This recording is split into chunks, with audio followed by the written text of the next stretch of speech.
नारायणं नमस्कृत्यं नरं चैव नरोत्तमं देवीं सरस्वतीं चैव ततो जयमुदीरयेत्। अर्थात भगवान नारायण नर श्रेष्ठ नर तथा सरस्वती देवी को नमस्कार करके जय स्वरूप कार्तिक इतिहास पुराण का पाठ करना चाहिए। जय श्री कृष्णा, राधे राधे। भगतजनों, आज हम कार्तिक मास महात्म्य का 7वां अध्याय सुनेंगे। इस अध्याय में हम कार्तिक शुक्ला प्रतिपदा और यम द्वितीया के कृत्य तथा बहन के घर में भोजन का महत्व यह सुनेंगे। तो आइए सर्वप्रथम भगवान का स्मरण करते हुए सब बोलिए, विष्णु भगवान की जय। ओम नमो भगवते वासुदेवाय।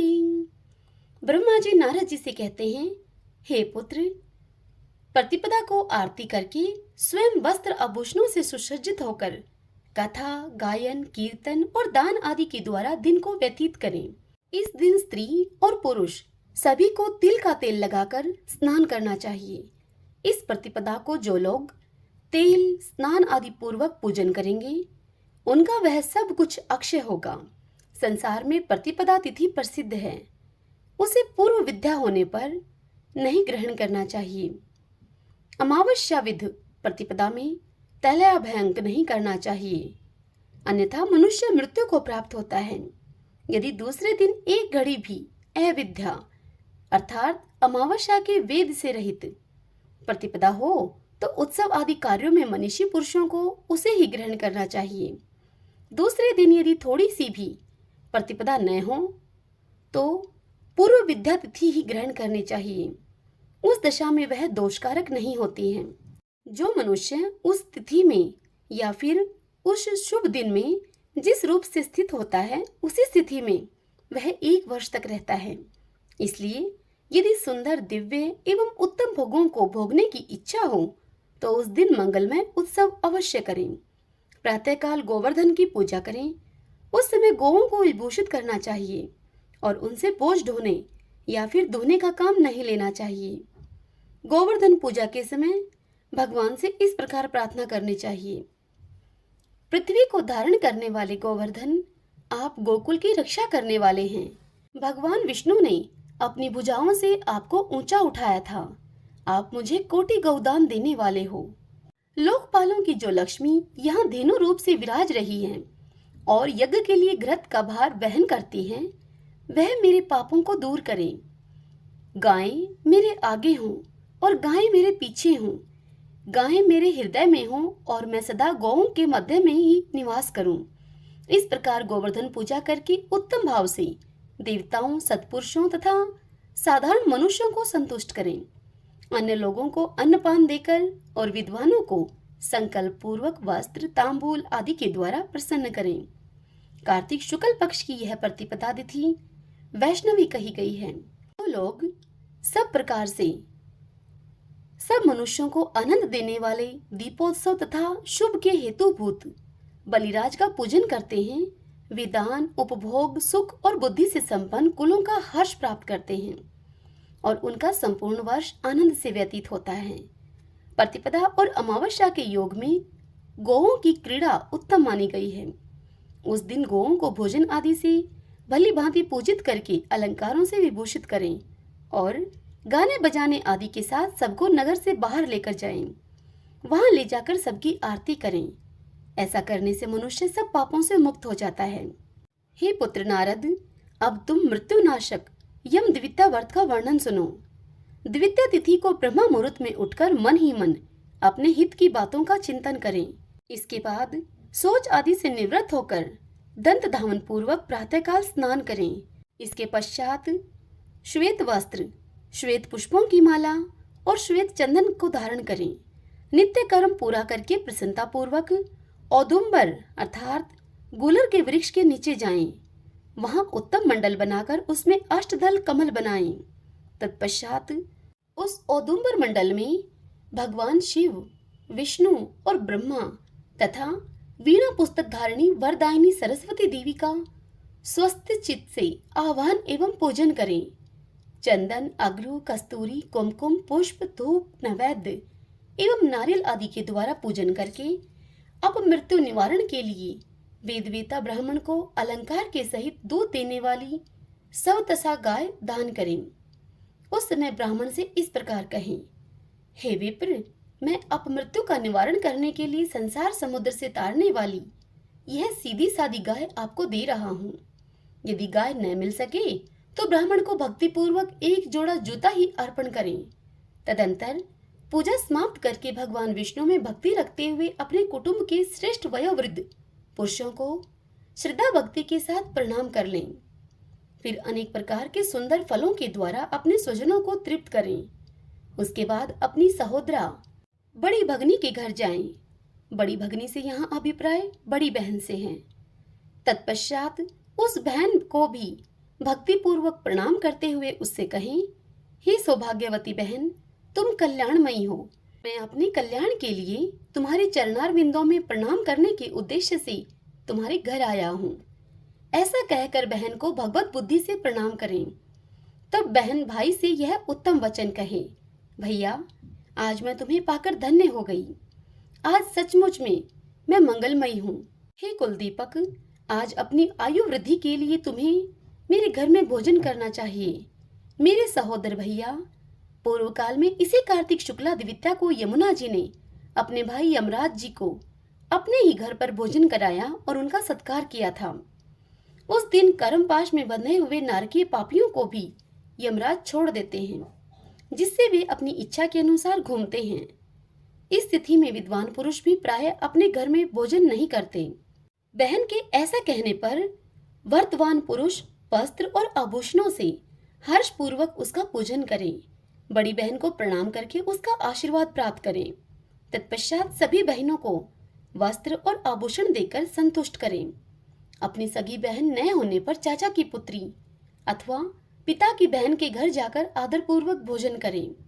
हे नारद, जो इस प्रकार यमद्वितीया का व्रत करता है वह अपमृत्यु से मुक्त होकर पुत्र पौत्र आदि से संपन्न होता है और अंत में मोक्ष पाता है। ये सभी व्रत और नाना प्रकार के दान गृहस्थी के लिए ही योग्य हैं। व्रत में लगा हुआ जो पुरुष यमद्वितीया की इस कथा को सुनता है उसके सब पापों का नाश हो जाता है, ऐसा माधव का कथन है। कार्तिक शुक्ला की द्वितीया को यमुना जी में स्नान करने वाला पुरुष यमलोक का दर्शन नहीं करता। जिन्होंने यमद्वितीया के दिन अपनी सौभाग्यवती बहनों को वस्त्रदान आदि से संतुष्ट किया है, उन्हें 1 वर्ष तक कलह अथवा शत्रु भय का सामना नहीं करना पड़ता। उस तिथि को यमुना जी ने बहन के स्नेह से यमराज देव को भोजन कराया था। इसीलिए उस दिन जो बहन के हाथ से भोजन करता है वह धन एवं उत्तम संपदा को प्राप्त होता है। राजाओं ने जिन कैदियों को कारागार में डाल रखा हो उन्हें यमद्वितीया के दिन बहन के घर भोजन करने के लिए अवश्य भेजना चाहिए। वह भी न हो तो मौसी अथवा मामी की पुत्री को अपनी बहन माने अथवा गोत्र या कुटुंब के संबंध से किसी के साथ बहन का नाता जोड़ ले। सबके अभाव में किसी भी समान वर्ण की स्त्री को अपनी बहन बना ले और उसी का आदर करें। वह भी अगर न मिल सके तो किसी गाय या नदी आदि को ही अपनी बहन बना ले। उसके भी अभाव में किसी जंगल झाड़ी को ही अपनी बहन मानकर वहां भोजन करें। यमद्वितीया को कभी भी अपने घर भोजन न करें। भाई के भोजन में वही द्वितीया ग्राह्य है जो दोपहर के बाद तक मौजूद रहे। हरिओम तत्सत। भगतजनों, अब हम कार्तिक स्नान में सुनी जाने वाली पीपल पथवारी की कहानी सुनेंगे। सब बोलिए पीपल पथवारी की जय। एक गुजरी थी। उसने अपनी बहू से कहा कि तू दूध दही बेच आ। बहू दूध दही बेचने के लिए चली गई। कार्तिक का महीना था। वहां पर सब औरतें पीपल सींचने के लिए आती थीं। वह बहू भी वहां जाकर बैठ गई और औरतों से पूछने लगी कि यह सब तुम क्या कर रही हो। तब औरतें बोली कि हम तो पीपल की पथवारी सींच रही हैं। तब उस बहू ने पूछा कि ऐसा करने से क्या होता है। तब उन औरतों ने उसे बताया कि ऐसा करने से अन्न धन मिलता है, वर्षों का बिछड़ा हुआ पति आ जाता है घर पर। तब उस गुजरी ने कहा कि तुम तो पानी से सींच रही हो, मैं तो दूध दही से सींचूंगी। और फिर गुजरी घर से दूध दही लाकर सब कुछ पीपल पथवारी में ही डाल देती। अब उसको ऐसा करते हुए बहुत दिन बीत गए। तब फिर एक दिन उसकी सास कहने लगी, तो दूध दही तो रोज बेचकर आती है, मुझे पैसे लाकर नहीं देती है, तू मुझे अब पैसे लाकर दे। अब तो उस सास का रोज का यह नियम ही हो गया था, वह बहू को पैसे के लिए रोज टोकती। तब एक दिन वह बहू कहने लगी कि कार्तिक का महीना पूरा हो जाएगा तब मैं पैसे ला दूंगी। और अब उस बहू को पीपल पथवारी सींचते हुए कार्तिक का महीना पूरा हो गया। पूनम के दिन गुजरी पीपल पटवारी के पास धरना देकर बैठ गई। पीपल ने पूछा कि तू यहाँ क्यों पड़ी है? तब उस बहू ने कहा कि मेरी सास दूध दही के पैसे मांगेगी अगर मैं घर गई तो। तब पीपल देव ने कहा, मेरे पास तो पैसे नहीं हैं, तू ऐसा कर, ये बाटे ढिंडे पान पत्ते पड़े हैं, यही तू घर पर ले जा और इनको गुल्लक में ले जाकर रख देना। अब उस गुजरी ने ऐसा ही किया। उसने घर आकर वह पान पत्ते बाटे टिंडे गुल्लक में डाल दिए। जब उसकी सास ने उसे देखा तो सास ने पैसे मांगे और कहा कि पैसे लाई है। तब उस गुजरी ने कहा कि मैंने पैसे गुल्लक में रखे हैं। जब सास ने गुल्लक को खोलकर देखा तो वह देखती ही रह गई। उसमें हीरे मोती जगमगा रहे हैं, पत्तों का धन हो गया।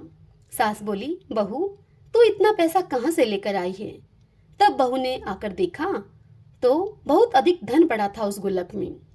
जब उस गुजरी ने अपनी सास से कहा कि सासू जी, मैंने तो 1 महीना दूध दही से पीपल की पथवारी को सींचा था और मैंने उससे जब धन मांगा तो उसने मुझे बाटे ढिंडे पान पत्ते दे दिए और कहा कि इनको गुल्लक में ले जाकर रख देना।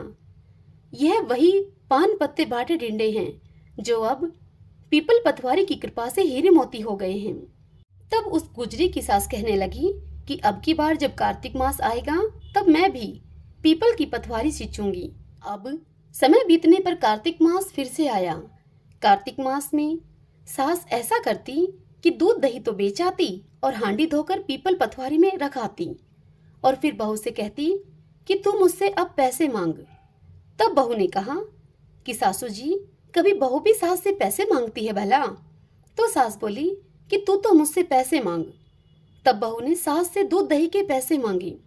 तब सासू जी पीपल पथवारी पे जाकर धरना देकर बैठ गई। तब पीपल देव ने उससे कहा कि तू यहाँ क्यों बैठी है? तब सास कहने लगी कि मेरी बहू मुझसे पैसे मांगेगी अगर मैं घर गई तो। तब पीपल ने उसे पान पत्ते बाटे ढिंडे दे दिए और कहा कि इन्हें गुल्लक में ले जाकर रख देना। और फिर सास ने घर आकर वैसा ही किया जैसा कि उसे पीपल देव ने कहा था। फिर सास ने अपनी बहू से कहा कि बहू, यह गुल्लक तू खोल के देख। जब बहू ने गुल्लक को खोलकर देखा तो उसमें कीड़े और बिलाव चल रहे थे। गुजरी ने अपनी सास से कहा, माँ जी, यह क्या है? बहू की बात सुनकर सास ने गुल्लक को देखा। तब सास कहने लगी कि बहू, पीपल पथवारी ने तुझे तो अन्न धन दिया और मुझे कीड़े मकोड़े दे दिए। तब सभी कहने लगे कि बहू ने तो सत से सींचा था और सासू ने धन की भूख से सींचा था। इसलिए हे पथवारी माता, जैसे बहू को दिया वैसे सबको देना, जैसा सास को दिया वैसा किसी को मत देना। सब बोलिए पीपल पथवारी की जय। गोविंद गोविंद हरे मुरारी, गोविंद गोविंद मुकुंद कृष्ण, गोविंद गोविंद रथांग पाणी, गोविंद दामोदर माधवेति। ओम नमो भगवते वासुदेवाय।